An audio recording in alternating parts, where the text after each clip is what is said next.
This channel does not promote any violent, harmful, or illegal activities. All content provided by this channel is meant for an educational purpose only. UEM Jaipur is a perfect target for prospective students aspiring for good jobs, good education with future-ready skills. ভাটপাড়ার গুলিকাণ্ডে জিজ্ঞাসাবাদের জন্য থানা থেকে বারবার notice পাচ্ছেন BJP নেতা অর্জুন সিং।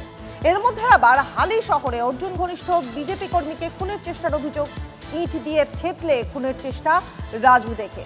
অভিযোগ যে তৃণমূলের বিরুদ্ধেই অভিযোগের আঙুল উঠছে, আর যদিও শাসক শিবির তারা দাবি করছে যে বিজেপির গোষ্ঠী কোন্দলেই এই হামলা।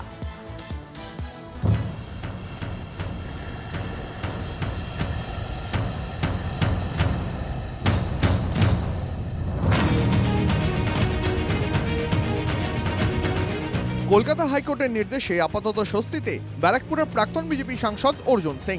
আগামী 21 এপ্রিল পর্যন্ত তার বিরুদ্ধে কোনো কড়া পদক্ষেপ নেওয়া যাবে না। ভাটপাড়া গুলিকাণ্ডে জিজ্ঞাসাবাদের জন্য থানা থেকে একাধিকবার নোটিশ পাঠানো হয় অর্জুন সিংকে। তবে স্বস্তির পরিবেশ আর থাকছে কই? অর্জুন ঘনিষ্ঠ বিজেপি কর্মীর ওপর হামলার অভিযোগ। হালি শহরে রাজু দে নামে এক বিজেপি কর্মীকে খুনের চেষ্টার অভিযোগ ওঠে। ইট দিয়ে মাথা থেতলে দেওয়া হয় বলে অভিযোগ। হালি শহরের 24 নম্বর ওয়ার্ডের বাসিন্দা রাজু অর্জুন ঘনিষ্ঠ বলেই পরিচিত। আক্রান্তর অভিযোগ, রামনবমীর মিছিলে যোগ দেওয়ার কারণে তাঁর ওপর প্রাণঘাতী হামলা চালিয়েছে তৃণমূল।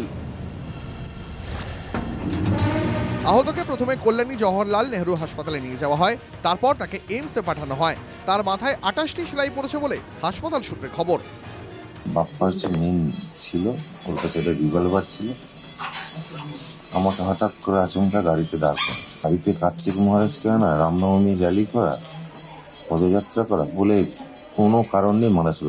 ছিল মাঠ, রিভলভারটা বার করেছে, আমি তখন ওকে ধরে নিয়ে জাপটিয়ে পড়ে গেছি। এফআইআর এর দরকার নেই, আমরাই বুঝে নেব, পাল্টা হুঙ্কার অর্জুনের। পাল্টা জবাব, গন্ডগোলে শেষ হয়ে সবসময় পাল্টা জবাব দেবেন। গন্ডগোলটা এমনি, কেন পুলিশ নিরপেক্ষ নেই।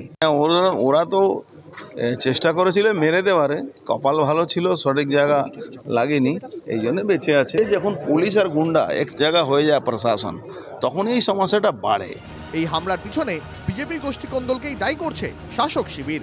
তৃণমূল কংগ্রেস এটাকে অ্যাপ্রুভ করে না। আমরা হিংসা, অশান্তি, মারপিটের রাজনীতিতে বিশ্বাসী না। জুড়ে বিজেপির নিজেদের একটা গোষ্ঠীদ্বন্দ্ব ভীষণভাবে প্রবল এবং সক্রিয়ভাবে কাজ করছে। বীজপুরও তার বাইরে না, হালি শহরও তার বাইরে না। গোষ্ঠীদ্বন্দ্বেরই ফলস্বরূপ এটা ঘটেছে। রাজু দাসকে অর্জুন সিং ছাড়াও কল্যাণী এবং চাকদার বিজেপি বিধায়ক অম্বিকা রায় ও বঙ্কিম ঘোষ দেখতে চান। আক্রান্তর পাশে থাকার বার্তা দেন বিজেপি নেতৃত্ব। অনন্ত চট্টোপাধ্যায়ের রিপোর্ট, TV9 বাংলা।